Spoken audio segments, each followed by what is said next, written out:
Welcome back, Indiana Sports Beat Radio on this Thursday, January 12th, joined by our good friend, Chris Denari, who is the reigning Indiana Sportscaster of the Year. Congratulations, Chris.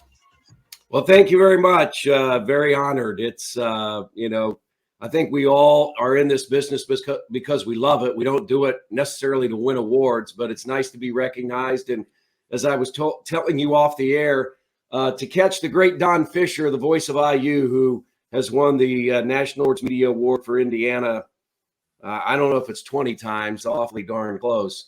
I'm going to have to work into my 90s to even have a chance to catch him. So very honored. There are a lot of great people that broadcast in our state, and I'm just happy to represent them for 2022. Absolutely. We appreciate you. The rest of us putts is just, we're all down here bowing at you, Don. But yeah, it's, I got back late last night from New York while the Hoosiers were playing at Penn State. The Pacers were at Madison Square Garden. And we learned just minutes before tip-off that Miles Turner was going to be out with back spasms. And then Tyrese Halliburton got hurt during the game. They were already without Nesmith and Brissett. And they were down 25 in the third quarter and yet had the ball down 2 in the final couple minutes with a chance to win. And it was a remarkable comeback. It's what they've done all year long. This team has no quit in it at all, and but came up short against a good Knicks team. So I guess today is the day to wait and find out about Tyrese Halliburton. He left the arena, Madison Square Garden, on crutches. Some concern about left knee and his elbow. And I can tell you, Miles Turner, while he was doing better, he was walking very gingerly when he got onto the bus to go to the airport and then up the stairs to get on the plane. So today will be a very important day to find out the health of those two because, they're two of the best players, the leader of the Pacers, Miles Turner having a career year. You don't want to be without them for an extended period of time. And they've got a good homestand coming up after these next couple of games that they can get to. But the fight, though, that's great to see that because you mentioned not getting to watch Indiana Hoosiers last night. Kind of the opposite. That's a team that has zero fight. And this Pacer team, it's even more ironic. The Pacers and the Hoosiers nothing was expected of them. Very little. Right. The expectations for Indiana were very high. These teams have gone opposite directions. Indiana is way underperforming, and the Pacers are way overperforming, but it's on grit, determination, young talent, but no quit attitude. I mean, when you're down that as bad as they were, it's hard to keep coming back, but to get in the position that they were without and not make excuses of having injuries, that's huge. Yeah, they had – so down the stretch, they were without 4 – usually they play 9 or 10. That's their rotation. They were without 4 rotational players from midway through the third quarter on.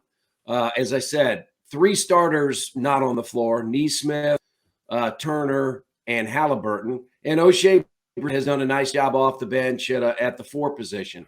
So you're right. And one of the keys for this team, and we can say if they've overachieved or whatever they've done, is there's a camaraderie, there's a togetherness, there's a belief in one another. They don't care who gets the credit. The coaching staff has done a really good job in bonding this team together, and that was great to see. And, Quinn Buckner, who sits next to me, the IU legend, this comeback's going on, and, he's during timeouts trying to follow the Hoosiers. I mean, that's very important to him. He and Mike Woodson are very close. I mean, he's the chairman of the board of the IU Board of Trustees. And he shows me the phone with about 3 minutes to play. And, you could just see the disappointment, in his eyes. To the Penn State game, for me, I'm happy for Micah Shrewsbury just because I've known Micah a long time. I mean, I hate to see it. He's killing it. He's killing it at Penn State. I hate to see it happen at the expense of IU, but I've known Micah a long time. You know, he played at Cathedral. He's a Division III player. He played at Hanover. He was an assistant coach where I went to school at Wabash. He was an assistant at Butler. He was an assistant at Purdue. He was an assistant to Brad Stevens with the Celtics. And you're right, Jim, what he is doing, I believe, at a very difficult place to win, Penn State. So I couldn't be happier for a great guy in Micah Shrewsbury. Yeah, a difficult place to win. That's that may be an understatement, right? Akin to Indiana football. It's just Penn State basketball. There's never, those words don't go together. But he battled, and yeah, they've got it.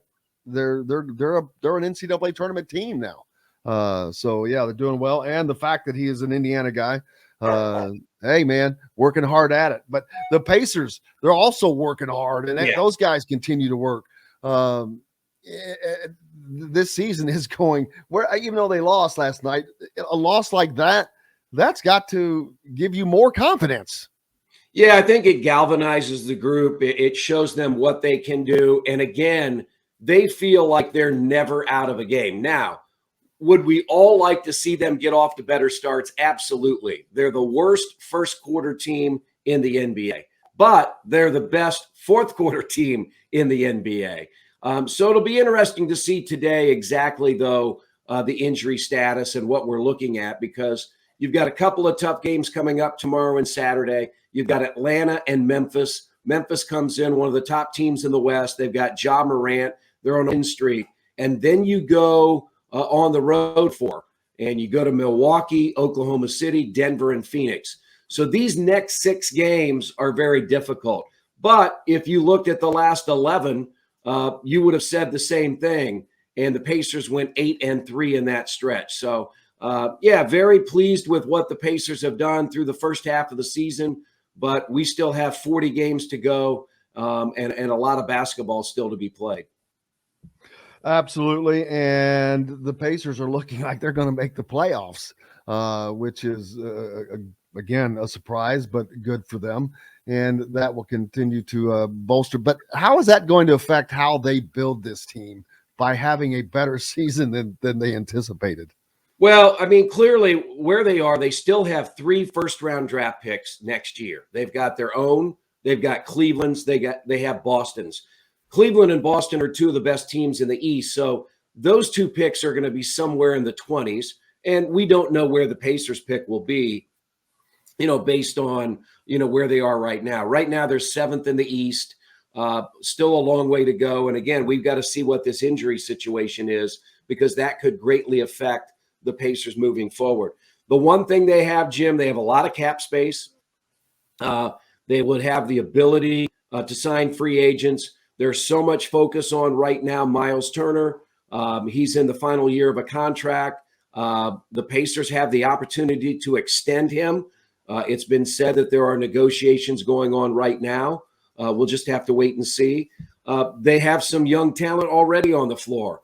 They're 2 rookies this year. Benedict Mathurin and Andrew Nembhard are playing outstanding basketball. Nembhard is in the starting lineup. Mathurin is probably one of the top candidates for Rookie of the Year and 6th Man of the Year. So no matter what happens moving forward, they still have a very young core. They can add to that through the draft. I think many people thought that they might be in position, for another top 5, top 6 pick. We'll just have to see as the season plays out. But I do think winning, and I think we would all agree, winning helps your franchise as much as anything, because it gives your players a great belief in themselves. And I think that's been the key to this first part of the year. No matter what happens, this group has a firm belief that they can win games, and that will only help them moving into the future. Absolutely, because you mentioned those 3 draft picks. When those guys come in, there's not a ton of veterans on this team, but these core young guys are going to become veterans quick, and they're going to impart onto them that, hey, you got to bust your butt here. We're here to win, and they're creating their own winning culture right now, it seems like. Yes, and let's not forget that you could package those 3 picks plus all the cap space that you have to acquire a veteran to come in and play with this young group. So the Pacers have as many options as any team in the NBA. And I think as you look at it right now, everything is good. Everything is a good option. There are a lot of teams that don't have cap space. They're an older team. They've got rookies that haven't panned out. Those are the teams that don't have a lot of options. They don't have a lot of opportunities. So I think where the Pacers are sitting right now here in early January, they're not just good for the now, they're pretty good for the long term as well. Yeah, and I think, again, I'm not wanting to make this an Indiana Pacer thing, but the difference between having guys like these guys, even though they're young, they're self-motivated. They know what it takes to win as far as effort, and they're giving that effort. They don't have to have the coach come out and motivate them with some speech. They're doing it. They want to win. They have this desire to win, and that's, I think, Indiana Hoosier fans are not seeing and understanding. That's a difference between having pro players. Those guys, they're out there. It's business, man. Yeah. They treat it like a business. They're out there to do a job, and they know that. Yeah, and I think that you get that. And they have a really good mix of veteran players. Rick Carlisle said, and players in the locker room said last night, that one of the keys to the comeback was TJ McConnell. Not just what he did on the floor, and he was tremendous last night, but it's what he said in the locker room at the half. It's what he was saying in the huddles. And I know that coaches appreciate when they have players like that can command the respect of their teammates and help lead them out of an abyss, right? They were in a 25-point hole with probably 8 or 9 minutes left in the third quarter. And yet in the final 3 minutes, they had a chance to win the game. So you can never overlook what a veteran can do in helping guide a young team through what is a turmoil through the season, as well as each and every game. Yeah, and so this is going to look to be a fun season for the Pacers, a little bit funner than we anticipated, as there's a long way to go yet. But you can tell how things are usually going to go, and so this is going to be a fun season to watch them, and hopefully eventually make the playoffs as long as they can stay healthy. What can they do differently than they're doing now to raise up? I mean, not that what they have done is not great and beyond expectations. It is. Are they at their level right now because of, this is the talent they have, and they're playing above some of that talent even, but it's going to be hard to play much higher because they're sixth in the league in the conference right now. Yeah, I think one of the things they've got to do a better job of, and it's what happened last night, is the slow starts. It's very hard to continue to come back when you're trailing by double figures, not only in the first quarter, but the first half. And so I think that's got to be something that they've really got to look at. Why are we such a slow starting team? Now, you love their fight. You love their energy. Before last night, Jim, they had, in the last 8 games, they had gone 7-1 in clutch games. And in most of those games, they had rallied in the fourth quarter to win. And that's why I say you can't do that every game, right? You can do it sometimes. And the Pacers have been very good at that. They've got 11 wins when they trail by 10 or more points. That's number 1 in the NBA. They have 16 wins in clutch situations. And for those listening, clutch means plus or minus 5 in the final 5 minutes of a game.